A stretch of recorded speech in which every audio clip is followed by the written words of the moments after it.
시편 8편을 보고요. 이제 다음부터는 조금 더 우리가 실제로 읽는 시편의 양을 조금 더 늘리는 방법으로 좀 할게요. 네. 자, 오늘까지는 좀 천천히 그 평행법이란 게 어떤 것이냐라고 하는 것을 여러분들이 좀 익숙하게 연습하는 단계 정도라고 좀 생각을 하시면 되겠습니다. 시편 8편 뭐 저도 네, 참 좋아하는, 제 아내도 좋아하는 그런 시편입니다. 여러분들도 이 시편을 많이 아실 거라고 생각을 하고요. 시작부터 말씀을 드리면 이거는 요 순서는 히브리어 성경에 있는 숫자들입니다.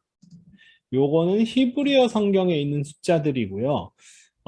근데 우리말 성경에서는 요 1절에 해당되는 것을 표제어로 그냥 놔두고, 그 다음에 2절부터 이제 1절로 이렇게 삼아서 우리말 번역 성경의 시편 8편은 총 9절까지로 되어 있고, 하지만 이제 히브리어 성경은 이 표제어를부터 1절로 놔두어서 총 10절로 되어 있어요. 그래서 이제 이걸 표기할 때 저는 이제 히브리어 성경을 기준으로 하기 때문에 만약에 요 구절을 가지고 이야기를 한다 그러면은 시편 표기를 할 때 저는 이렇게 표기를 해요. 시편 뭐 정확히 약어로 하면 시편 8편 2 그다음에 이렇게 가로 쓰고 이런 식으로 1 이렇게 바꿔 놓습니다. 무슨 말인지 아시겠죠? 요게 이제 시편 8절 2편 그러니까 2절인데 2절은 히브리 성경 기준으로 2절이고 실제로 우리말 성경이나 번역 성경에서는 1절이다라고 하는 식으로 이렇게 표기를 해요. 여러분이 아마 주석서 같은 것들이나 아니면 다른 데 살펴볼 때 이런 식으로 표기되어 있는 것들이 아마 있을 겁니다. 그러면 사람마다 기준이 틀려요. 어떤 경우는 번역 성경을 익숙한 번역 성경을 기준으로 이걸 먼저 써놓고 히브리 성경을 나중에 쓰는 경우도 있고요. 근데 저는 이제 원어를 가르치고 원어를 위주로 설명하다 보니까 저는 원어를 기준으로 장절수를 표시를 하고 그 다음에 여러분이 널리 알려진 익숙한 성경 번역 성경의 절수는 뒤에다가 표시를 하는 방식으로 이렇게 표기를 합니다. 자, 이게 이 시편이요. 이 표제어부터 좀 굉장히 해석하기 어렵습니다. 자, 다윗의 시라고 하는 표현은 여러분 잘 아시겠죠? 미즈모를 르 다비드. 근데 요 말부터도 좀 설명을 좀 할게요. 첫 번째로는 시라고 알려져 있는 우리말의 시라고 제가 그 한자적인 의미는 잘 모르겠는데 시라고 하면 이렇게 써 있는 글자를 뜻하잖아요. 그죠? 우리가 시라고 하면. 근데 히브리어 미즈모르라고 하는 것, 자마르는 노래하다라고 하는 뜻입니다. 그러니까 기본적으로 저는 다윗의 시보다는 다윗의 노래, 여기서 지금 맞춘 노래, 뭐 이런 식으로 노래라고 하는 표현을 쓰는 게 좀 낫지 않을까? 그리고,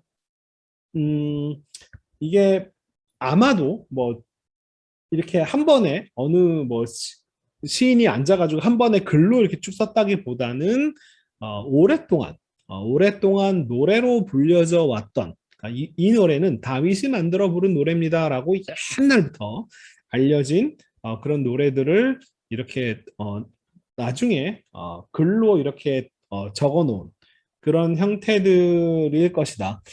왜 그러냐면 이 미즈모르 다비드라고 하는 요 형태의 요 바브 마테를 쓰는 거라든지 이런 걸 보면요. 나중에 후대 언어의 형태들이거든요.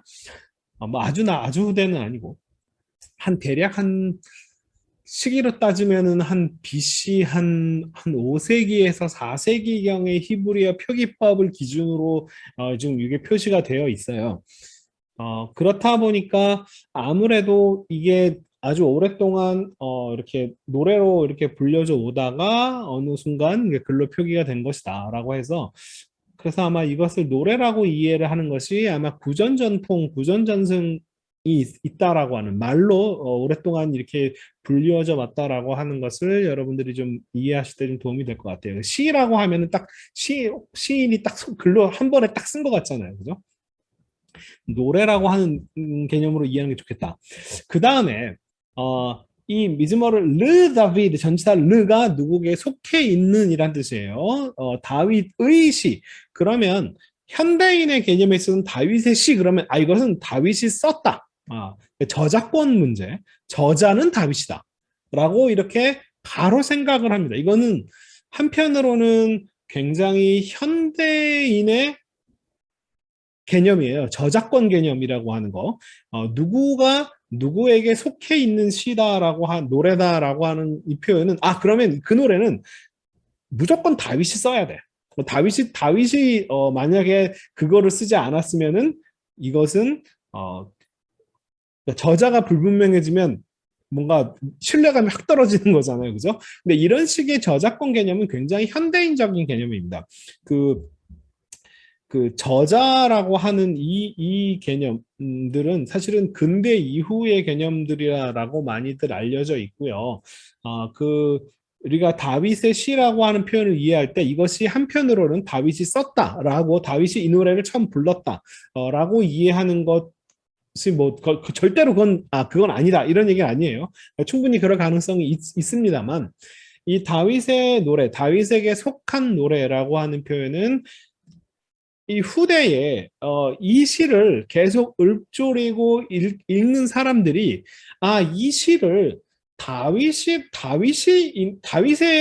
인생과 다윗의 삶을 알잖아요, 그죠? 뭐 정말 그 집안의 막내 목동으로 시작을 해가지고 어려움을 겪고 하나님의 선택에 의해서 한 국가의 왕이 되고 그러면서 그 왕이 되면서 우여곡절이 있는 그런 삶을 살아가는 한 사람의 어떤 인생을 머릿속에 염두에 두면서 이 시를 읽고 이해하고 네. 막 여기서 무슨 막 하늘에 뭐 달과 별 뭐 이런 이야기 나왔다고 해가지고 이것은 어린 다윗이 목동 시절에 막 하늘을 보면서 그거는요 그냥 진짜 그런 식으로 설명하는 건 말도 안 되는 설명이고요. 그거는 읽는 사람이 독자가 정말 이 정말 어린 다윗이 이렇게 아직 왕이 되기 이전에 자기 인생이 어떻게 어떻게 될지 모르지만 하나님을 이런 별들 속에서 이 전 세계 속에서 하나님을 찬양하고 뭐 이런 마음으로 읽었다라고 얘기할 수도 있고요. 아니면 진짜 어느 전쟁에 정말 극심한 어떤 전쟁 상황 속에서도 그죠? 그러면서 막 쫓기고 뭐 자기 아들한테 쫓기고 막 이런 상황 속에서도 정말 이 광대한 우주를 만드신 하나님을 그 생각하면서 감사를 드리고 자기의 어떤 힘듦과 어려움들을 지켜주시는 보호해주시는 하나님을 자기의 어떤 연약함과 하나님의 어떤 위대하심을 찬양하고 이런 상황에 또 이해할 수 있는 거잖아요. 그죠? 그러니까 근데 그런 모든 상황들은 이것을 읽고 읽는 독자들인 우리 각자의 상황 속에서도 정말 우리가 자연에 정말 행복하게 정말 전원 생활을 하면서 정말 하나님이 하나님께 창조하신 이 세계가 너무 아름답습니다라고 찬양할 때 이 세상을 얘기할 수 있는 거고 정말로 막 힘들고 쫓기고 어렵고 막 고통 속에서 정말 하늘을 한번 우러러 봤더니 거기서 보이신 어떤 하나님의 그 광활하심 속에서 위로를 받고 은혜를 받고 그러니까 이런 식으로 모든 상황 속에서 다 이런 적용이 가능한 거잖아요. 이것을 어떤 특정한 상황, 특정한 에서만 꼭 맞춰서 읽어야 된다라고 이해할 필요는 없어요. 자, 다윗의 시다라고 하면은 그것은 결국 뭐냐면 다윗이 썼다라고 하는 이야기라기보다는 저는 이렇게 얘기합니다. 차라리 이것은 성경이 그러니까 독자들한테 다윗이 살아온 인생의 어떤 여정 속에서 이 시를 이해를 하는 게 좋겠다라고 일종의 여러분들한테 일종의 가이드를 주는 그 정도로만 이해를 하시면 좋을 것 같아요. 다윗의 시다. 그러면 무조건 다윗이 썼다. 이렇게 굳이 생각할 필요가 없어요. 제가 항상 말씀드리지만, 자, 이 아름다운 시편 8편을 꼭 다윗이 써야만 이 시가 정말로 의미가 있고 정말 정말 진리를 담고 있는 시고 다윗이 쓰지 않았으면 아무 의미 없고 무가치한 시니까 저는 전혀 그렇게 생각하지 않거든요. 그러니까 이 다윗에게 속한 시다라고 하는 이 표현의 개념을 여러분들이 너무 쉽게 그냥 이거 다윗이 썼다라고 이렇게 그냥 딱 그렇게 하나로만 이해하실 필요는 없어요. 이 전치사 라메드라고 하는 이 표현은 이게 누구에게 속한이라고 하는 이지만 그것이 현대적 개념의 저작권의 어떤 개념, authorship의 개념으로 반드시 이해할 필요는 없다. 자, 그 다음에, 자, 인도자를 따라 기티스에 맞춘 노래라고 하는 번역은 제가 그대로 그냥 개역 번역의 번역을 그대로 따왔습니다. 왜냐하면 저보고 다르게 번역하라 그러면 도무지 다르게 번역할 수 있는 방법이 없어요. 모르겠다는 얘기입니다. 쉽게 얘기하면. 자, 만네짝, 맨나짝. 이게 뭔지 모르겠습니다. 네. 이걸 인도자라고 번역을 했는데, 뭐, 100% 동의하기는 어렵지만 그렇다고 이게 절대 아니야라고 얘기할 만한 근거도 별로 없어요. 그래서, 그러니까, 그래서 잘 모르겠습니다.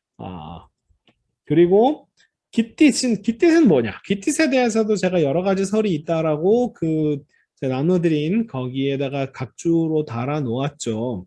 이 기티시 뭔지 잘 모른다.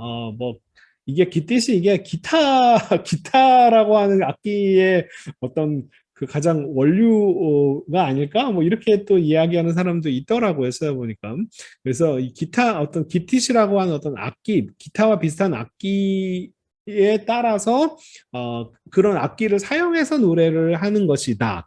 혹은 아니면 이 기트라고 하는 김멜과 타브, 기팀 혹은 이 기팀이라고 하고 가트라고 하는 게 뭐냐면 그 골리앗 있잖아요. 골리앗.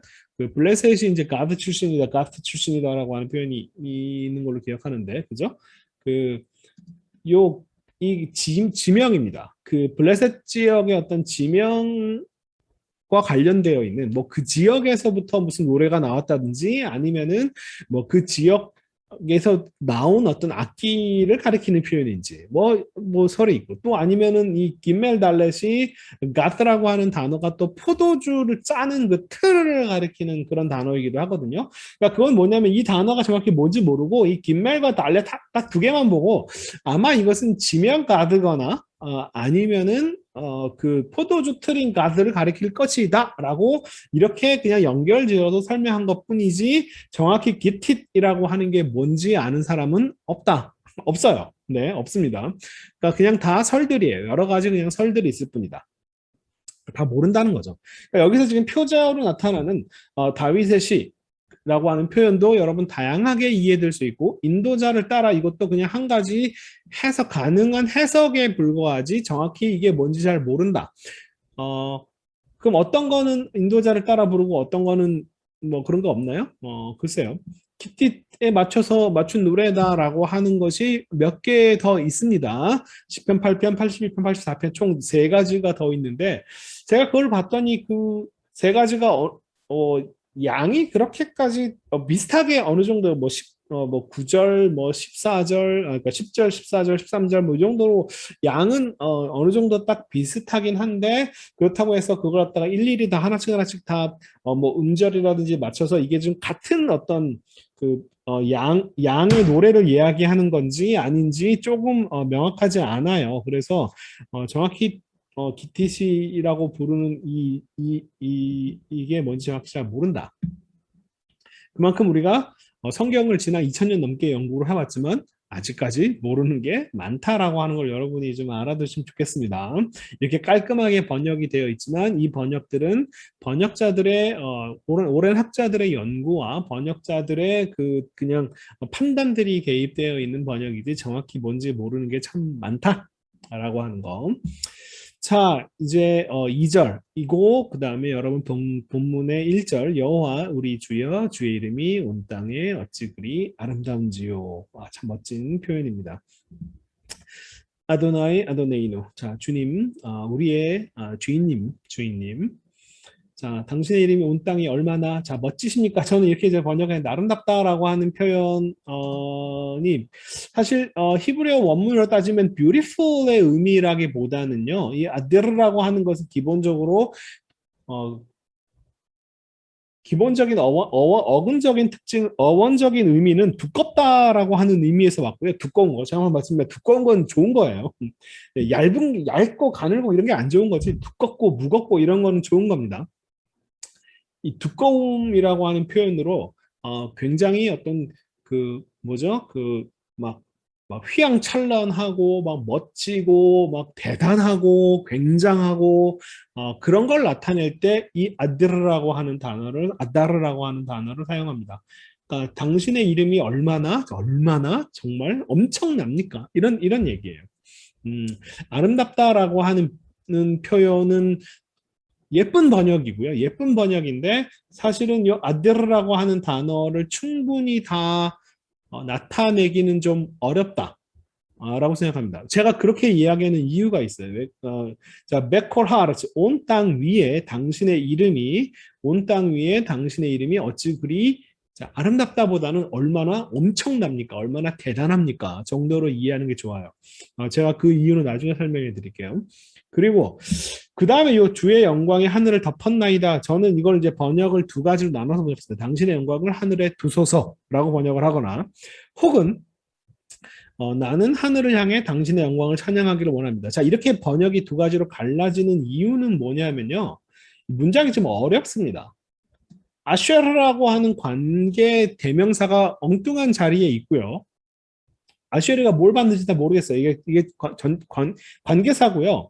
그 다음에 테나라고 하는 것은 명령형이에요. 이 형태만 보면요. 명령형 형태입니다. 그래서 이게 좀 말이 좀 잘 안 돼요.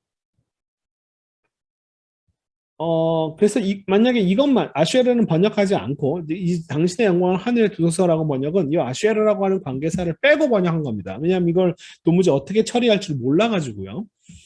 이게 뭘 받는지를 뭐 땅을 받는다라고 얘기할 수도 없고요. 당신의 이름을이라고 하는 요 이름이라고 하는 거 단어를 받기도 어렵고 아니면은 주님이라고 하는 표현을 받는 것도 조금 만만치는 않아요. 자, 아무튼 자, 테나가 명령형입니다. 주세요, 주어라 합니다. 이건 명령형으로 주어라. 자, 호데카, 당신의 호드, 저는 오히려 이걸 이제 영광, 이것도 마찬가지로 광활함, 멋짐, 대단함 이런 표현이에요. 당신의 영광을 자, 알 하샤마임, 하늘에 하나님께서 두세요라고 얘기하는 거예요. 네. 자, 그러니까 약간은 좀 이게 약간 첫 번째 문은 이런 마라고 하는 어떤 의문문을 써서 어, 이게 감탄의 표현을 사용했다고 한다면 이것은 명령형을 사용해가지고 마찬가지로 어떤 그런 비슷한 어떤 감탄의 표현이다라고 이야기할 수는 있습니다. 자, 그런데 그러면 이제 아쉐르라고 하는 이걸 설명할 수가 없어서 그 학자들 중에 요 두 개를 갖다가 하나로 묶어가지고 이게 두 단어가 따로 떼어진 두 단어가 아니라 한 단어다라고 이렇게 해석하는 학자들이 있습니다. 근데 그럴 때는 어근이 어떻게 되냐 하면은 요게 어근이 됩니다. 샤라트라고 하는 단어가 있는데요. 샤라트는 뭐냐면 그 어떤 시종으로서 어떤 주인을 섬기다라고 하는 그 어떤 뭐 누구 수발들다 뭐 이런 식으로 표현을 쓰는 요 단어가 있거든요. 그런 단어로 써가지고 내가 당신의 영광을 하늘을 향해서 당신의 영광을 수발든다라고 번역하기가 좀 어렵다 보니까 당신의 영광을 찬양한다라고 이런 식으로 요렇게 번역하는 게 한 가지 해석 방식 중에 꽤 많이 알려져 있는 번역 중에 하나입니다. 그만큼 요거는 그렇게 해석하기가 만만치는 않아요. 그냥 주의 영광이 하늘을 덮었다라고 이렇게 문장으로 쓰려면 동사 형태가 달라져야 됩니다. 요거에 약간은 문제가 좀 돼요. 그리고 그 영광이를 주어로 쓰는 것도 좀 만만치는 않습니다. 이 문장도 마찬가지로 이 관계에서 아쉐르를 번역하지 않은 거예요. 근데 그래도 됩니다. 왜냐하면 이게 그 뭐죠? 이게 시거든요. 시는 접속사를 쓰거나 이런 관계사 같은 걸 쓰거나 하는 것들이 좀 자유로워요. 그래서 관계사가 있어야 될 자리에 없는 경우도 되게 많이 있고 없을 자리 이거 같은 경우는 없어도 되는 자리인데 이상하게 들어가 있고 뭐 이런 경우들이 좀 있습니다. 그러니까 뭔가 어떤 연결하는 그런 장치로서 그냥 이 문장과 이 문장을 연결하는 장치로서 들어가 있는 것 정도고 굳이 우리말 번역에는 반영하지 않아도 괜찮아요. 자, 아무튼 이게 그렇게 만만치 않은 번역입니다. 번역하기가 이게 가장 어려운 문장이에요.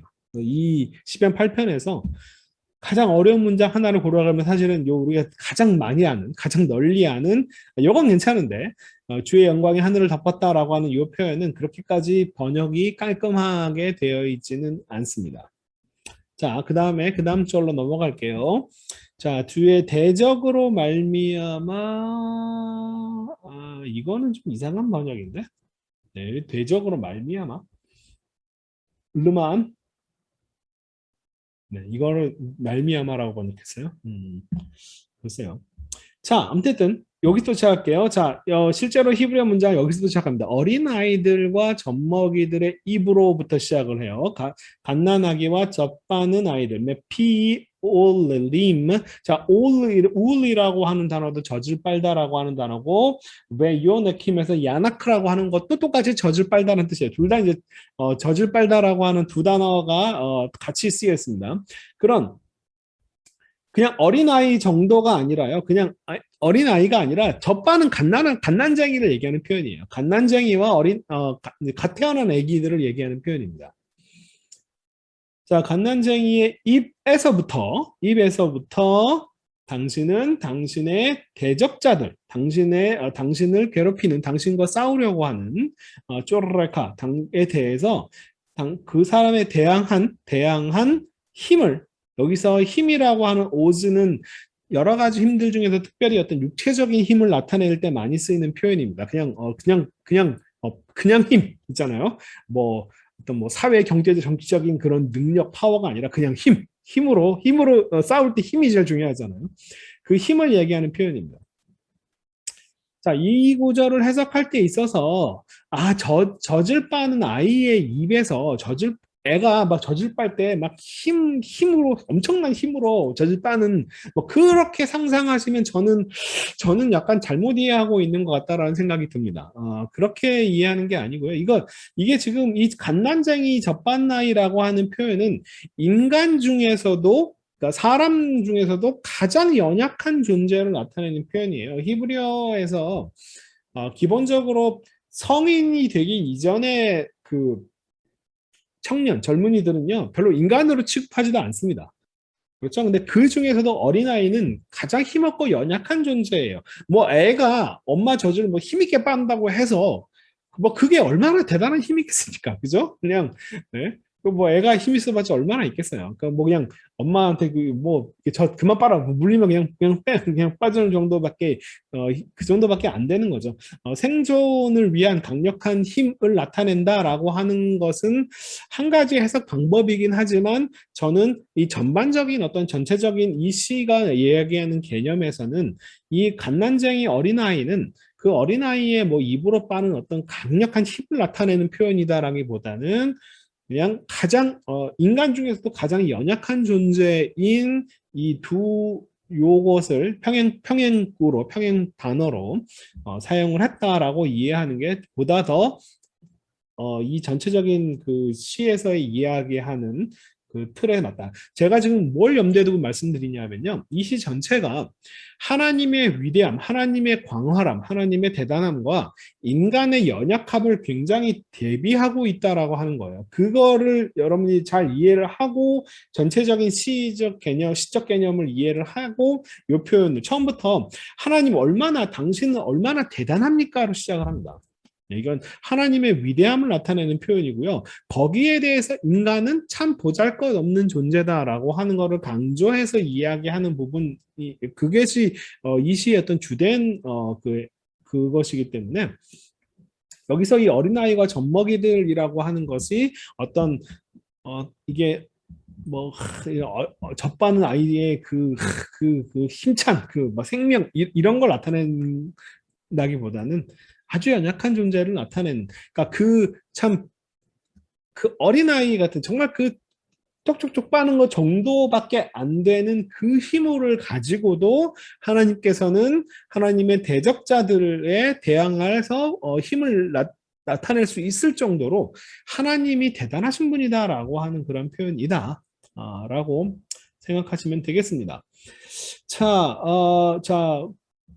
그리고 또한 이렇게 하시는 이유가 뭘 하기 위함이냐면은 자 원수들과 보복자들 자 이거는 이제 네 enemy 적과 그 다음에 복수자 보복자 네를 자 여기서 잠잠케 했다라고 하는 표현은 여러분 르 하시비트 여러분 잘 아시는 그 샤바트 뭐냐면은 안식일이죠 안식일 안식일에 그 쉰 베이트 타브가 쓰였습니다. 안식일은 멈추다는 뜻이에요. 우리가 안식 이러니까 뭔가 평안히 쉬는 거. 쉬다라고 하는 그런 게 포커스를 두지만 여러분 안식일 제정하는 창세기 1장, 2장, 창세기 2장의 표현들을 잘 보세요. 일을 하지 않았다예요. 핵심. 일을 하지 않았다. 그죠? 일을 멈추는 거예요. 하던 일을 멈추는 것이 샤바트입니다. 그래서 저는 잠잠하게 하는 거 이거는 충분히 가능한 의역이고요. 멈추게 하다라고 하는 일종의 저는 직역을 했습니다. 이 표현으로 이 샤바트라고 하는 단어를 이해하시는 게 좋겠습니다. 일을 하지 못하게 아무 일도 못하게 만드는 거라고 이렇게 이해하시면 되겠습니다. 자, 그리고 R에 나는 봅니다. 나는 뭘 보냐 하면은 자, 당신의 손가락으로 만드신 당신의 하늘과 그 다음에 주께서 놓아두신 자, 베풀어 두신이라 표현은 여기서 히브리어로 보면은 잠깐만요. 어디 갔나? 여기 있네요. 당신께서 세우신 토대를 닦으신 이란 표현입니다. 토대를 놓으신 이란 표현이에요. 콘이라고 하는 어근은 토대를 세우다라고 하는 표현입니다. 당신께서 그렇게 토대를 세우신 달과 별을 내가 봅니다. 자, 이게 지금 광활한 어떤 이 하나님의 창조하는 그런 것을 보면서 하나님의 위대함을 이야기하는 표현이에요. 그러면서 그 다음에 나오는 이 표현이죠. 자, 잘 아시는 사람이 무엇이기에 주께서 그를 생각하시며 인자가 무엇이기에 주께서 그를 돌보시나이까. 아주 유명한 구절이죠. 여기서 인자라고 하는 표현 여러분 이게 인자가 네, 예수님을 가리키는 표현이다라고 생각하시면 말아주세요. 그렇지 않습니다. 여기서는 그냥 사람을 가리키는 표현이에요. 아담의 자손, 아담의 아들이라고 하는 표현이 아들이라고 하는 표현이 제가 히브리어로 항상 아들은 직계 아들만을 의미하지 않고 아버지도 직계 아버지만을 의미하지 않는다라고 한 것처럼 아담의 아들은 아담의 후손을 나타내는 표현이고 인간을 나타내는 여기서 지금 사람을 가리키는 표현과 평행구로 아담의 후손이라고 하는 표현을 사용한 겁니다. 그러니까 사람과 인자라고 하는 것은 어떤 우리가 이제 기독론적으로 그리스도를 자꾸 연상하게끔 만드는 단어이긴 하지만 지금 이 시에서는 사람을 그냥 보통 인간을 가리키는 표현이고 그리고 사람이 아무것도 아니다라고 하는 그죠?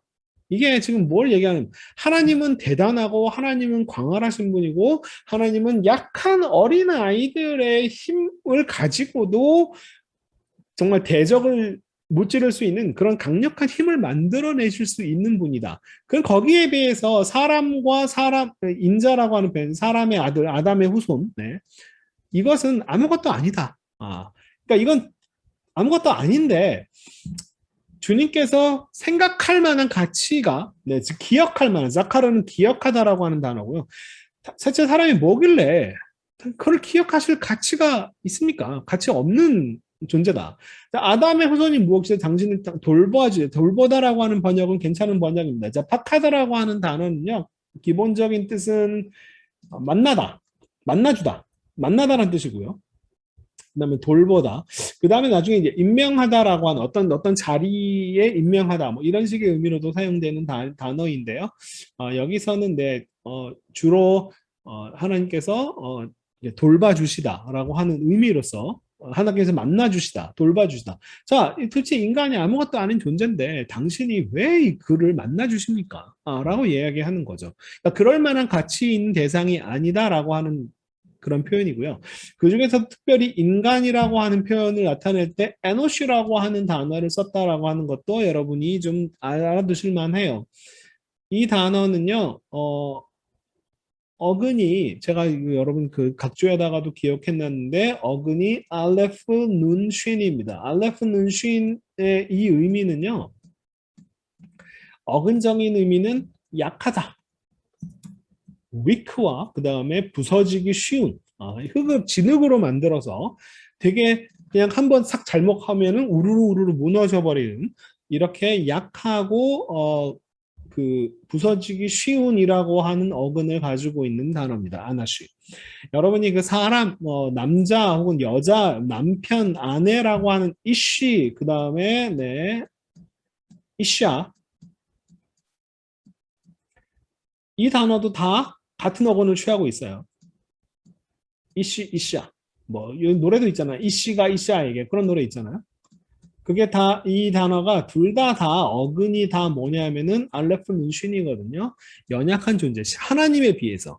하나님에 비해서, 신에 비해서 굉장히 약한 존재다. 부서지기 쉬운 존재다라고 하는 걸 나타낼 때, 요 알레프 눈쉰이라고 하는 단어를 사용합니다. 혹시나 그 유대 랍비들의 해석이나 이런데 좀 그런 얘기들을 많이 듣고 익숙하신 분들 중에는 이씨와 이샤가 어근이 다르다라고 랍비가 주장한 그런 이야기들이 있긴 합니다만 완전히 잘못된 이야기입니다. 이씨와 이샤는 둘 다 똑같이 다 알레프 눈쉰이라고 하는 어근을 가지고 있어요. 이씨는 뭐 알레프 바브 쉰이고 그것은 뭐 강하다라는 뜻이고 이샤는 요거 이 사람이라고 하는 알레프 눈쉰하고 똑같이 에노시라고 하는 단어와 똑같이 약하다라고 하는 단어로 설명을 해가지고 남자는 강한데 여자는 약하다라고 하는 식으로 설명한 유대 랍비가 있기는 있습니다. 그런데 그것은 어근을 전혀 잘못 이해하고 있는 거예요. 자, 이슈의 복수가 뭐냐면 히브리어 아시는 분, 이슈의 복수는 아나심입니다. 아나심. 남자 한 사람의 복수 형태가 알레프 눈신을 사용하는 아나심이에요. 그러니까 남자가 한 명 있으면 강하고 여러 명 있으면 약해지나요? 그런 거 아닙니다. 이게 이씨도 마찬가지로 자, 제가 히브리어를 여러분 별로 상관없는 얘기인데 여러분한테는 그래도 설명을 드리면 제가 이런 식으로 유대 랍비가 무슨 이야기 했다라고 해서 그 말이 마치 막 사실인 것처럼 생각하지 마세요. 그렇지 않습니다. 자, 인쉬라고 하는 단어가 히브리어가 이쉬쉬라고 하는 식으로 이렇게 바뀌고요. 이쉬가 쉰을 두 번 쓰면 발음하기 어렵기 때문에 이쉬라고 하는 형태로 바뀐 겁니다. 그러니까 이 쉬에 눈이 없다라고 해서 이게 어근이 알레프 눈쉰이 아닌 다른 알레프 바브쉰이 된 거는 절대로 아니에요. 그러니까 이게 그 랍비가 히브리를 잘 몰라서 그런 겁니다. 그런 사람 많아요. 네, 그러니까 비교 세모학이나 이런 거를 잘 모르는 랍비들 예전에 되게 많았습니다. 유대 랍비 중에. 그래서 랍비가 무슨 이야기 했다라고 해서 반드시 그것이 옳다라고 생각하지는 마시고요. 자, 사람의 약함을 나타내는 표현이에요. 그러니까 지금 이 시 전체가요. 하나님의 위대하심과 광활하심, 그 다음에 인간의 굉장히 약하고 보잘것없음을 이 앞부분에 굉장히 대비해 놓고 있어요. 여러분 그 부분을 놓치시면 안 됩니다. 이 4절과 5절, 그러니까 요즘 우리말로 이제 4절과 5절, 그 다음에 히브리로 따지면 5절과 6절 사이에 이 관계 때문에 요 뒤에 나오는 요 이야기 때문에 요 시편 8편이 인간의 위대함을 이 창조 세계 속에서 인간이 얼마나 위대한 존재인가를 나타내는 아주 중요한 시다라고 생각하시는 분들이 많을까봐 제가 이 전제를 굉장히 많이 깔아놓고 얘기하는 거예요. 딱 여기까지 5절 여기 지금 가운데 피벗이 되는 요 5절까지를 딱 잘라보면 뭐 우리말로는 4절이죠. 4절까지 딱 보면은 여기서는 하나님의 광활하심과 인간의 보잘것을 굉장히 대비해 놓고 있어요. 그걸 바탕으로 해서 그 다음에 이 5절, 6절, 7절을 이해하셔야 됩니다. 자, 그를 하나님보다 조금 못하게 하시고 여기서 우리말 지금 개역 번역인데요. 개역 번역을 이제 개역은 바꿔놨네요. 그죠? 옛날 개역 한글은 여러분 글을 천사보다라고 번역하는 거 기억하시나요? 옛날 개역 한글은 그를 천사라고 번역해 놨는데 사실은 엘로힘이라고 하는 이 단어는 하나님을 가리키는 물론 신적 존재들 뭐 다신론적 개념에서는 여러 신들이라고 하는 개념으로 설명할 수도 있는 단어이긴 합니다만 그래서 옛날에는 이 단어를 번역한 사람이 곤란했던 거죠. 하나님보다라고 하기에는 그래서 천사보다라고 하는 식으로 이렇게 번역을 해놓은 거예요. 여기 원래 여기 이 단어 이 문장 자체는 천사라고 하는 단어가 존재하지 않습니다, 여러분. 그래서 이걸 엘로힘, 어떤 신적 존재들보다 뭐 이런 신적 존재 혹은 약간 하나님에는 못 미치지만 약간 그 중간 단계에 있는 어떤 신적인 존재들 그런 식으로 천사라고 번역한 것 같은데 제가 완전히 불가능한 번역은 아니긴 한데 글쎄요 보겠습니다. 어쨌든 근데 여기서는 저도 이걸 하나님이라고 하는 그냥 신이라고 하나님이라고 번역하는 게 일단은 네, 좀 더 괜찮아 보입니다. 이게 엘로힘이라고 하는 단어가 쓰였으니까요. 자, 그럼 하나님보다 조금 못하게 하시고 자, 영화와 존귀로 관을 씌우셨다. 라고 하는 이게 지금 영화와 존귀. 자, 이 단어 지금 카보드 무거움이고요. 하다르라고 하는 단어도 이것도 아주 정말 휘황찬란하고 멋있고 막 번쩍번쩍 빛나고 이런 단어들이에요. 자, 카보드 하다르 이 단어는요 하나님한테 해당되는 표현입니다. 그죠? 하나님한테 가야 될 표현을 지금 어떻게 그 영광과 존귀 하나님께 가야 될 이 표현을 지금 그에게 인간에게 사람에게 왕관으로 씌우셨다라고 하는 아주 멋진 표현이에요. 자, 근데 자 이게 우리말 번역에서는 자 그를 하나님보다 조금 못하게 해주고 누가 하나님이 그죠? 당신께서는 그죠? 이것도 종교와 연관을 당신께서 여기서 주어도 사실 당신께서라고 하는 표현을 제가 분명히 넣는 게 좋은데 뭐냐면 지금 히브리어의 모든 문장의 주어는 전부 다 하나님이십니다. 하나님이에요. 하나님께서 이렇게 하셨다라고 하는 이야기를 굉장히 지금 시인은 강조해서 이야기를 하고 있는 겁니다. 자, 여기서도 자, 주의 손으로 만드신 것을 다스리게 하시고 그러니까 인간이 다스리는 건데 인간이 다스리게 좀 누가 만들었느냐라고 하면은 하나님께서 그렇게 하셨다라고 하는 당신께서 그렇게 하셨다라고 하는 표현이 굉장히 지금 모든 문장마다 샤타도 그렇고요. 다 당신께서는 이 문장도 마찬가지고 요 다음 문장도 마찬가지입니다. 그러니까 시인은 지금 처음에 인간의 부족함, 보잘것 없음과 하나님의 위대하심, 광활하심을 딱 두 개를 대비해 놓고 있으면서 그런데 이런 부족한 인간을 하나님에 가깝게 만들어 주신 거는 누가 하셨냐 하면은 하나님이 하신 거다라고 하는 걸 강조하는 거예요. 근데 제가 항상 말씀드리지만 우리말 한국 사람들은 이 주어를 쓰는 거를 좀 되게 불편해하죠. 그죠? 이게 한국어가 관계적인 언어이다 보니까 상대방이 특별히 높은 사람이 있거나 할 때는 주어를 생략하는 경우가 그게 더 예의에 맞는 언어이다 보니까 주어를 빼고 번역을 했어요. 자, 그냥 우리가 그를 하나님보다 못하겠어. 누가? 그죠? 영광과 존귀로 관을 씌웠다. 누가? 이 부분이 다 지금 주어를 다 빼고 얘기하는 겁니다. 주의 손으로 만드신 것을 다스리게 하시고 누가 그러니까 만물을 그의 발에 두셨으니 누가 그러니까 그 주어가 빠지게 되면 어떤 현상이 벌어지냐면은 이 행위를 하는 인간을 하나님께 가까운 존재, 그 다음에 자연세계를 지배하는 존재로 만들었다라고 하는 하나님께서 그렇게 하나님의 주권적으로 그렇게 했다라고 하는 주어가 빠지게 되면은 뭐만 남냐 하면 인간의 위대함만 남아버려요. 그러니까 이게 주어는 사실은 하나님에 대한 어떤 극존칭을 쓰다 보니까 우리가 정말 존경하는 대상의 주어를 생략하는 게 우리말의 어떤 문법적인 경향이기 때문에 주어를 생략하다 보니까 동사만 보면은 동사는 다 하나님께서 하신 거다라고 하는 걸 추측해서 알 수 있죠. 근데 이제 그 주어를 빼놓고 나면 어떤 현상이 벌어지냐면 그래서 인간이 이런 존재구나라고 하는 거를 설명하는 구절로 우리가 이 구절을 이해한다는 거예요.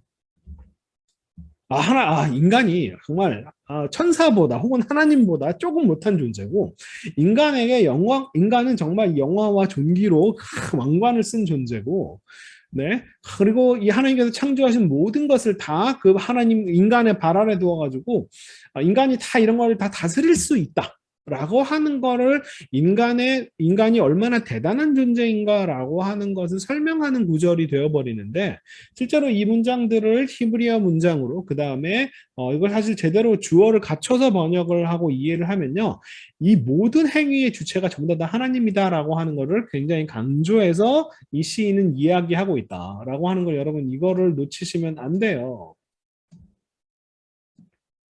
당신께서 조금 모자르게 만드셨고 조금 모자르게 만드셨고 모자르게 하다라는 표현이 핫사르는 좀 부족하다라는 뜻이에요. 그 다음에 아따라 하면은 왕관을 씌우다. 당신께서 그를 왕관을 씌우셨습니다. 당신께서 그를 조금 모자르게 만드셨고 당신께서 그를 왕관을 씌우셨습니다. 탐실레이후 당신께서 마샬, 당신께서 그로 하여금 마샬 다스리도록 당신께서 그렇게 만드셨습니다. 히벨 패턴이고 셔타 당신께서 두셨습니다. 이 주어가 전부 이 주어가 다 하나님이에요. 그런 부분을 절대로 놓치면 안 됩니다.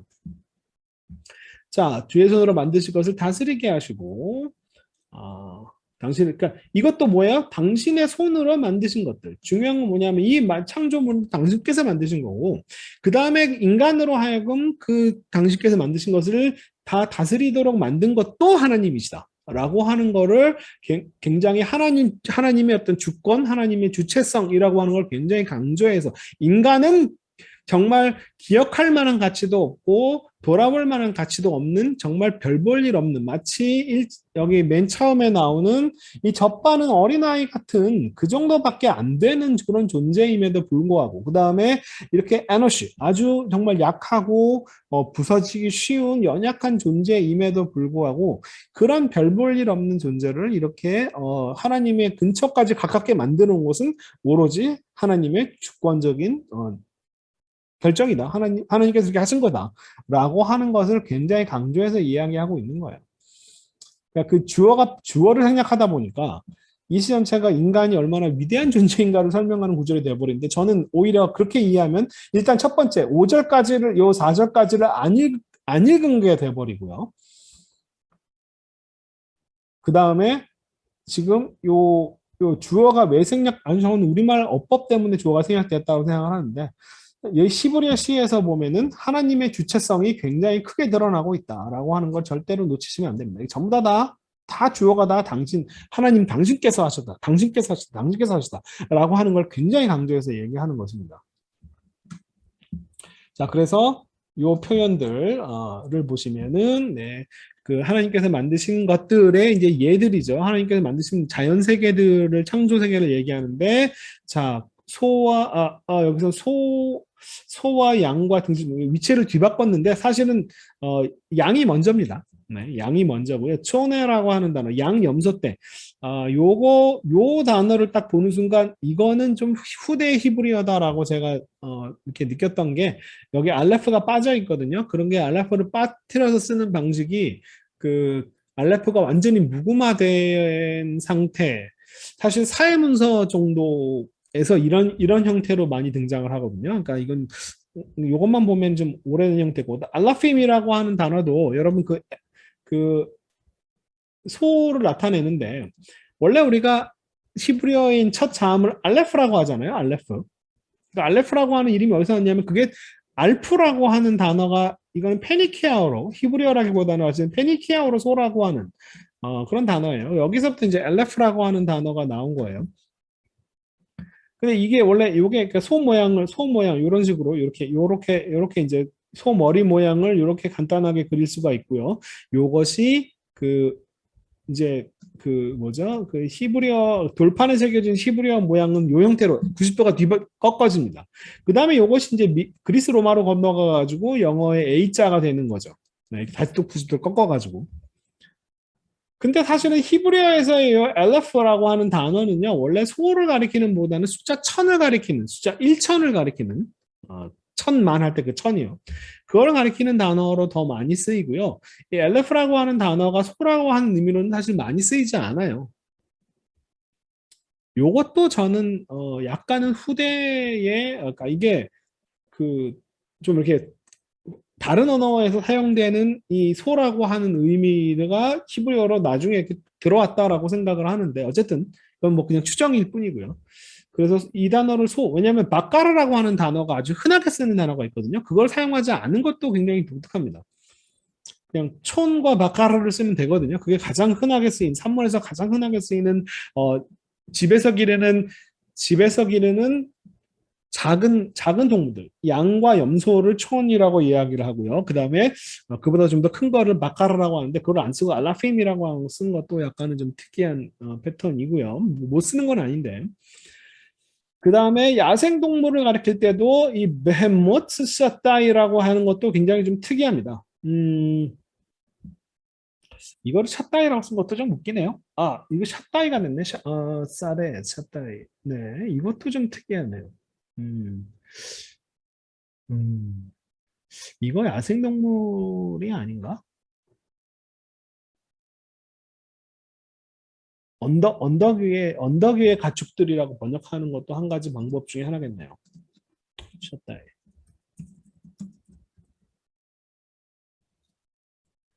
제가 왜 그러냐면요. 이게 지금 요 시가 인간이 어떤 전체 그 자연 세계를 이제 다 가리킨다라고 해서 야생동물이라고 번역 이게 어떤 창세기 1장의 그 형태에 맞춰서 보면은 네, 뭐 소, 양, 그다음에 들짐승까지를 얘기하는 싸다이를 셔다이를 그걸 셔뚱이라고 보면 안 되나? 약간은 언덕에 왜냐면 이 베헤마라고 하는 단어가요. 이게 원래 사실은 요 단어는 집에서 기르는 동물들을 가리키는 표현으로 많이 쓰이는 표현이라서 가축으로 야생동물이 아니라 그래 물론 요 표현으로 야생동물을 가리키는 표현으로 쓰이는 경우들도 있어요 성경은. 그래서 이거를 그냥 하느님께서 창조하신 전체 창조 세계로 해서 집에서 기르는 대표적인 동물들과 그 다음에 집 바깥에 있는 인간의 영역 활동을 벗어나 있는 야생 동물까지 다 포함한다라고 그렇게 생각하는 게 저도 좋은데 엄밀하게 따지면 사실은 야생동물을 가리킬 때 이 메헤마라고 하는 단어를 잘 안 쓰는 것도 약간 좀 해석상의 문제이기도 합니다. 그래서 하지만 저도 이 해석에 일단은 동의를 할게요. 네, 들짐승이라고 하는 표현, 야생동물. 가축이고요. 가축과 야생동물 이런 식으로 나눠놨다. 왜냐하면 그 다음에는 그 외의 모든 나머지를 다 얘기하는 거니까. 자, 공중의 새와 바다의 물고기와 바닷길에 다니는 것들이다라고 이렇게 나눴는데 저는 그냥 이렇게 나눴습니다. 하늘의 새, 하늘에 있는 새와 그 다음에 바닷길을 다니는 바다의 물고기들 이런 식으로 이렇게 둘로 나눴습니다. 뭐큰 차이는 없을 거예요. 왜냐하면 바닷길을 다니는 것이라고 하는 표현, 오베르 자 오르호트 야밈 바다들의 길들을 건너가는 것들. 네. 글쎄요. 이걸 드게이를 받는다라고 하면 오베르가 복수가 돼야 되는데 어쨌든 좀 문제가 있네요. 이렇게 번역하는 것도 나을 수 있겠네요. 마소라의 그 벽이 끊기는 거 여기서 끊기는데 이 바닷길을 다니는 것이 독립되어 있는 것인지 아니면은 이 두 개를 설명하는 것인지 아니면 바다의 물고기만 설명하는 것인지 이런 거는 명확하지는 않아요. 어쨌든 그냥 이건 뭐 어쨌든 지금 인간이 다스리는 자연 세계가 하나님께서 인간을 지금 그 손으로 만드신 것을 다스리게 하시고 혹은 다스리게 하는 그 것들이 뭐냐? 라고 할 때 요 가축들, 야생동물들, 그다음에 이건 육지동물들이죠. 육지동물들, 그다음에 하늘에 있는 동물들, 그다음에 바다에 있는 동물들. 이런 식으로 이제 크게 세 개를 나눠놨다. 라고 하는 것 정도로 이해하시면 되겠습니다. 그 마지막에 네, 다시 한번 맨 처음에 나왔던 구절 아도나이 누마 디르심카 거하르츠 주님 야훼 하나님 여호와 하나님 우리의 주인님이시여 마디르심카 당신의 이름이 이 온 땅이 얼마나 대단하십니까? 얼마나 두껍습니까? 얼마나 굉장합니까? 라고 얘기하는 거예요. 자, 이게 마지막으로 이게 있습니다. 자, 이게 지금 요 마지막으로 나오는 요 표현이 지금 뭐냐면은 하나님의 대단하심을 찬양한 거지 인간의 위대함을 찬양하는 게 아니라라고 하는 것도 여러분 잘 알아두세요. 그래서 지금 인간의 위대함은 시편 8편이 하나님께서 인간을 얼마나 대단한 존재로 창조했는가라고 하는 것을 이야기하면 그것은 딱 여기 지금 우리말 번역으로 따지면 5절부터 9절까지, 8절까지만 읽은 거고요. 그 외에 나머지 부분을 읽지 않은 겁니다. 그 외에 나머지 부분은 얼마나 인간이 연약한 존재인가를 쭉 설명하는, 그거 하나님이 얼마나 대단하신 분인가를 설명하는 그 장면이다. 라고 하는 거. 자, 그래서 제가 요거에 대한 설명을 좀 해드릴게요. 자, 이것을 뭐 찬양시다. 찬양시 아닌 게 있나요? 그죠? 하나님을 찬양하니까 찬양시다.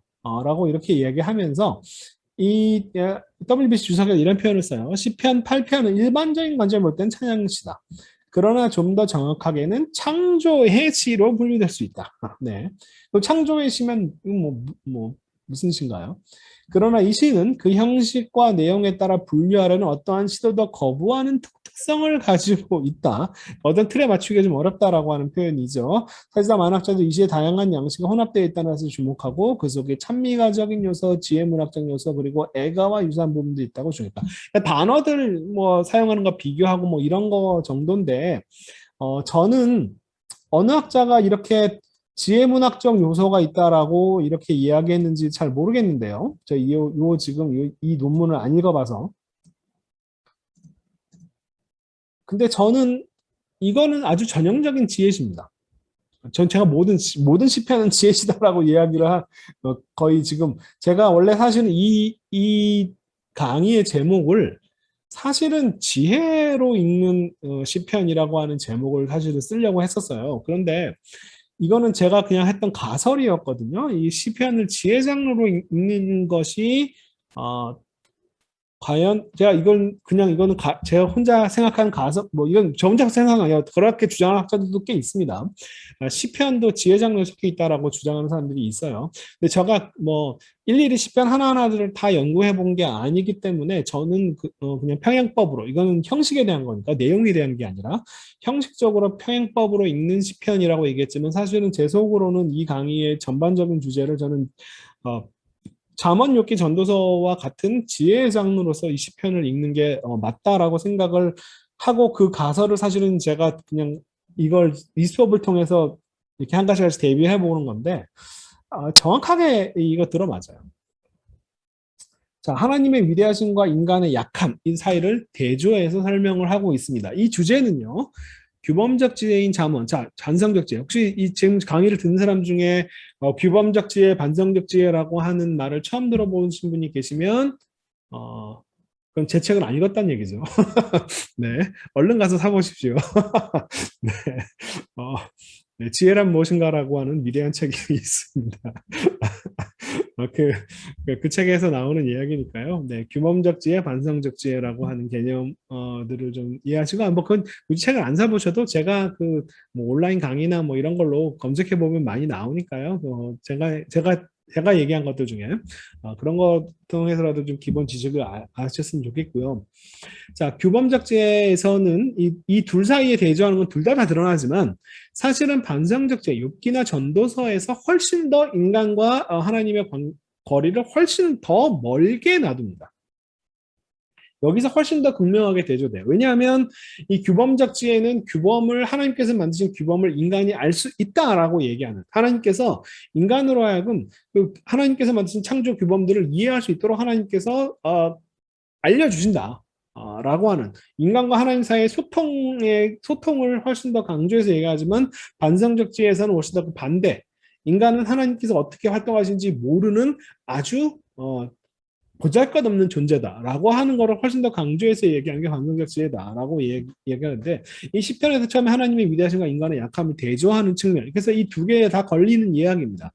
그리고 이 두꺼움, 무거움 이런 표현들, 하나님의 영광, 존귀, 영화 이런 표현들은 사실은 원래 다 하나님에게 속해 있는 그런 표현들이고요. 인간은 갓난아기와 젖바는 아이, 그 다음에 약하고 부서지기 쉬운 에노시로 묘사되는 그런 아주 기억될 가치도 없고 하나님께서 돌봐주셔야 될 가치가 없는 존재로 이렇게 묘사를 하고 있는 게 바로 아주 중요한 바로 앞부분에서 나누는 이야기입니다. 이 부분을 여러분이 이걸 놓치고 그냥 바로 후반부로만 그냥 넘어갔으면 시편을 잘못 읽으시는 거예요. 그리고 그 다음 이야기. 그런데 이 10편 8편은 하나님과 인간 사이의 거리를 사실은 멀게 놔뒀다가 그 다음에 다시 가까이 붙여놓습니다. 이게 이 시가 해석하기 어려운 이거를 어떻게 봐야 되지라고 막 많은 학자들이 골치 아팠던 게 인간과 하나님 사이의 거리가 멀었다가 또 금방 또 가까워졌어요. 그죠? 하나님과 인간 사이의 거리가 가까운 것은 규범잡지의 특징입니다. 그러니까 인간을 신보다 조금 부족한 존재로 묘사하거나 하나님께 속한 존귀와 영광을 하나님께서 인간에게 왕관으로 씌우셨다. 인간은 존귀한 존재, 영화로운 존재다라고 하는 것을 이렇게 설명하고 있는 지점들.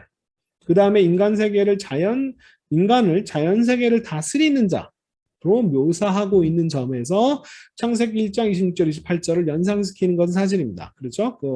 지금 현재 하나님, 인간, 자연 이런 식으로 원래 인간은 흙으로 지어진 자연과 별 차이가 없는 존재였는데 하나님께서 이렇게 이 중간 위치에다 올려놓으셨다. 라고 해서 이 세 가지의 차이점을 두는 것은 이 창세기 1장의 인간 창조를 나타내는 그런 구조가 상당히 유사합니다. 제가 한 가지 중요한 것을 놓치지 말아야 될 것은 여기서는 시편 8편에서는 마샬이라고 하는 단어가 쓰였습니다. 네. 이거는 창세기에서 이 단어는 어디에 쓰이냐면요. 그 해와 달이 그러니까 해가 낮을 주관하게 하고 달이 밤을 주관하게 하다라고 번역되는 그 단어에서는 이 마샬이 쓰였지만 인간이 하나님께서 이 땅을 정복하고 다스려라 할 때 그 단어 때는 이 단어 마샬이라고 하는 단어가 쓰이지 않습니다. 오히려 창세기 1장의 다스림은 제가 라다 혹은 카바시 이거는 어떤 면에서는 굉장히 폭력적으로 지배하고 억압하는 것과 관련되어 있는 단어들이에요. 사실 이거는 그렇게까지 막 아끼고 존중해주고 보호해주고 잘 대해주는 그런 다스림과는 좀 거리가 먼 단어들입니다. 이 단어요. 창세기 1장에서 이 단어가 쓰였는데 시편 8편에서는 그 단어를 일부러 피했는지 창세기와 좀 약간은 다른 의미로서 어쨌든 마샬이라고 하는 단어 이것은 여러분이 생각하기에 이렇게 참 이렇게 왕이 자기 백성들을 참 이렇게 참 잘 돌보고 다스리고 할 때 충분히 쓸 수 있는 단어입니다. 이거는 좋은 의미로 긍정적인 의미로서 굉장히 많이 쓰일 수 있는 단어들이에요. 단어에 마샬은요. 근데 이 단어는 좀 아니에요. 라다바 카바시는 좀 아닙니다. 이거는 사실 부정적인 의미, 안 좋은 의미, 억압하고 힘으로 폭력으로 찍어 눌러서 다스리는 것과 관련되어 있는 단어들로 사용되는 경우가 많이 있어요. 이 단어는 아니고요. 그래서 이 단어를 시인이 좀 약간 일부러 이 단어를 쓴 것 같습니다. 이 표현을 피한 것 같아요. 아무튼 시편 8편에서는 마샬이 쓰였습니다. 자, 그런데 여기서 끝나면 안 돼요. 그러니까 이게 첫 번째가 이겁니다.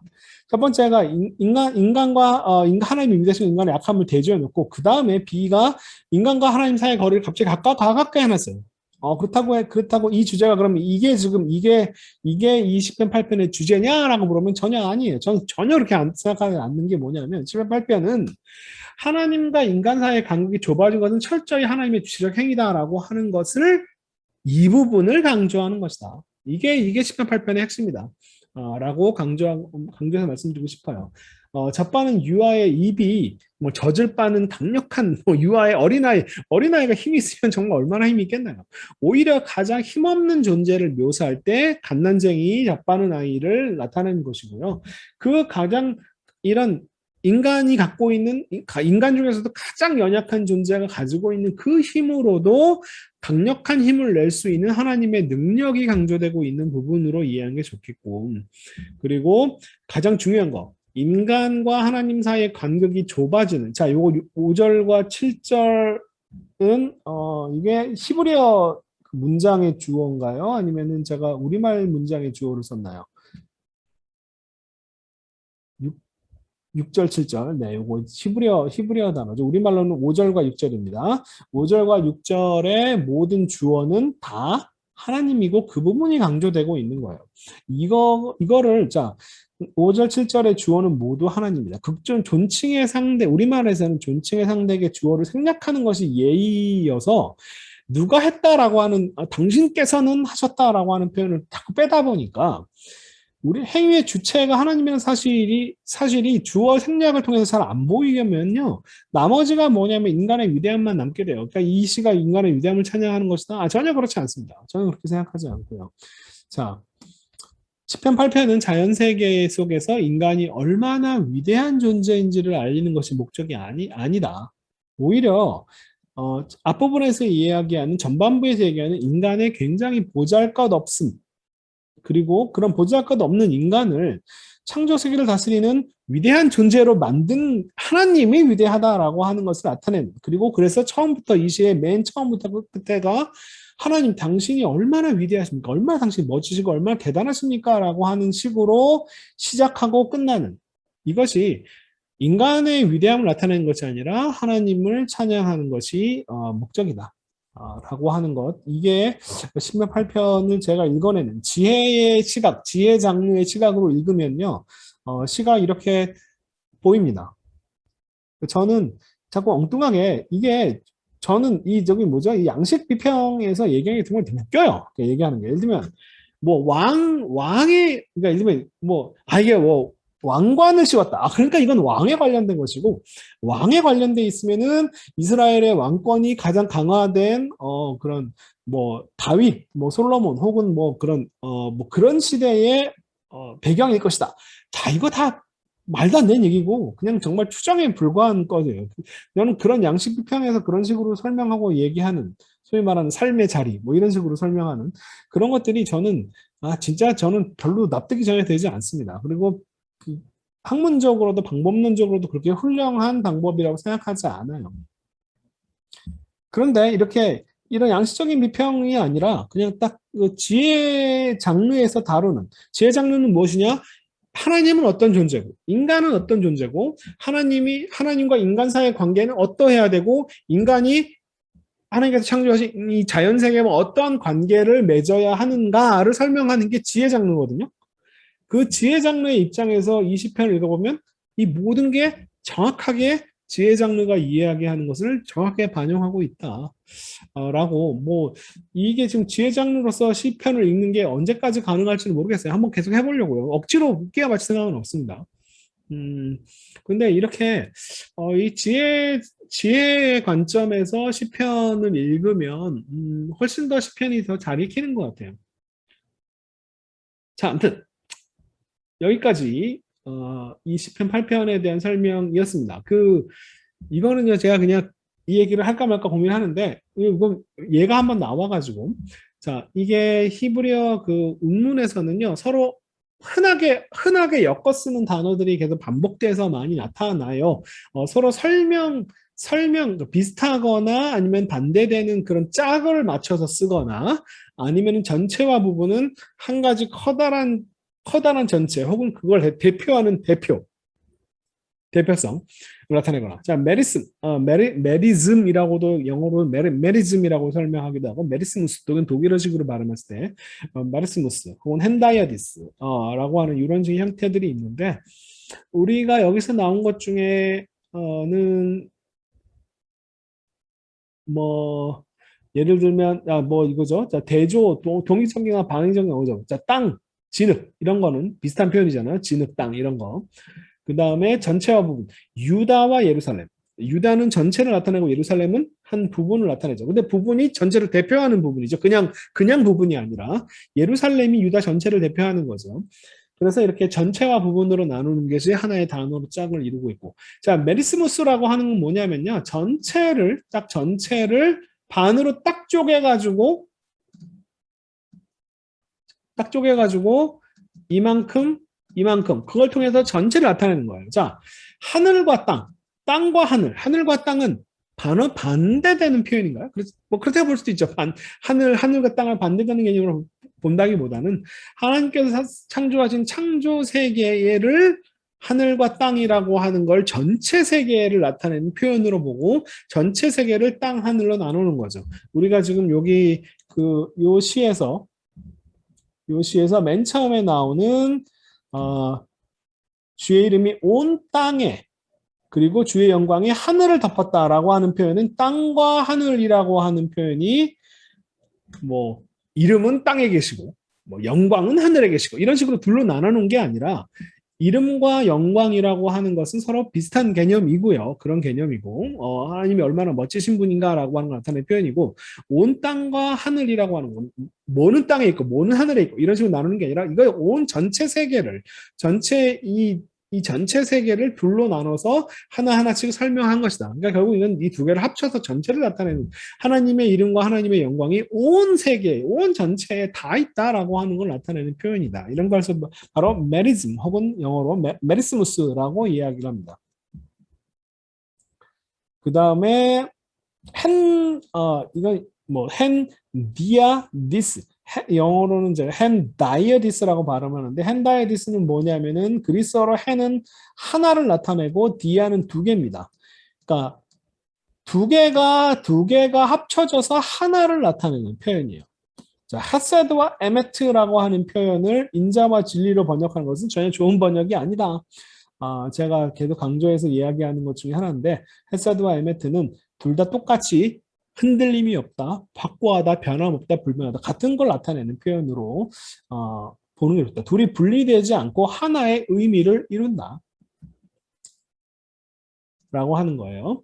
자, 그래서 뭐 여기서 지금 지혜로운 아들은 아버지를 기쁘게 하고 멍청한 아들은 그의 어머니의 근심이다라고 했을 때 자, 지혜와 멍청 이런 식은 반대되는 짝단어라고 얘기할 수 있겠죠. 근데 아버지와 어머니는 이거를 대조라고 볼 수 있을까요? 아버지와 어머니를? 아니죠. 아버지와 어머니가 합해서 부모 세대를 나타내는 이것을 메리스무스라고 하는 메리스무스로 보는 게 더 좋았습니다. 아버지 따로 어머니 따로가 아니고요. 그죠? 이 아버지와 어머니를 합해서 전체 부모 세계, 어른 세대를, 어린아이와, 그러니까 젊은 세대와 나이 든 세대를 나눠서 나이 든 세대 전체를 아버지와 어머니라고 하는 단어로 두 개를 분리해 놓고 전체를 나타내는 표현으로 나타낸 거죠. 뭐, 멍청한 아들은 어머니에만 근심뿐 아버지에게는 근심이 안 되고 이런 거 아니잖아요. 그죠? 자, 그러니까 이거는 다 전체를 나타내는 그 지혜로운 아들이 아버지만 기쁘게 하고 어머니는 기쁘게 하지 않는다 이런 표현을 나타내는 것도 아니고요. 그죠? 자, 그래서 짝단어가 대조가 나타나고 이 아버지와 어머니는 기쁘게 하다와 근심이다라고 하는 것도 반대되는 개념이고 하지만 아버지와 어머니는 반대되는 개념이 아니라 메리스무스라고 한다. 이것을 두 개가 전체를 둘로 나눈 조합이다. 라고 하는 식으로 이해하면 좋겠습니다. 자, 뭐 그런 식으로 이렇게 이해를 하시면 될 것 같아요. 그래서 성경에서 나오는 단어들, 이렇게 평행법을 알면요. 땅, 하늘이 나왔다고 뭐는 하늘, 뭐는 땅에, 뭐는 하늘 이런 식으로 둘로 나눠 설명하고 있는 게 아니다. 이게 지금 다 전체를 가리키는 표현이고 이름이 아름답다, 영광이라고 하는 표현이 같은 표현이다라고 하는 비슷한 개념들을 나타내는 표현이다. 하나님, 그다음 아름답다라고 하는 표현은 저는 되게 그냥 예쁜 번역인데요. 이 단어가 갖고 있는 그 무게, 크기를 충분히 반영한 번역 같아 보이지는 않는다. 다시 한번 말씀드리지만 얼마나 대단합니까? 얼마나 멋집니까? 굉장합니다라고 하는 거예요. 당신의 이름은 정말 엄청납니다. 그래서 하나님의 대단하심과 그리고 인간이 얼마나 연약한 존재인가를 앞부분에서 설명을 하고 그리고 그런 인간을 정말 보잘것없는 인간을 여기서 하나님께서 그걸 갖다가 이 자연세계를 지배하는 위대한 존재로 만든 것은 그 주체는 하나님이다. 하나님이 대단한 거지 인간이 대단한 게 아니다라고 하는 것을 계속 강조해서 이야기하는 표현이다. 그래서 이것만 읽어보면 이게 인간의 위대한 그러니까 자꾸 이게 여러 가지 왕관이라는 단어가 나왔다고 해서 이것은 무슨 뭐 왕에 관련된 시로 막 해석하고 막 다 웃기는 얘기들입니다. 그렇지 않아요. 지혜의 입장에서 보면 이 시가 훨씬 더 잘 익힌다. 그리고 정말 이 시는 인간이 얼마나 위대한 존재인가를 설명하는 것이 아니라 하나님이 얼마나 대단한 존재인가를 설명하는 그 장면이고 그래서 이게 전체 시의 가장 중요한 핵심 구절이 맨 앞에도 한번 나오고 뒤에도 나오는 것이다 라고 이렇게 이해하는 게 좋겠습니다. 자, 오늘은 여기까지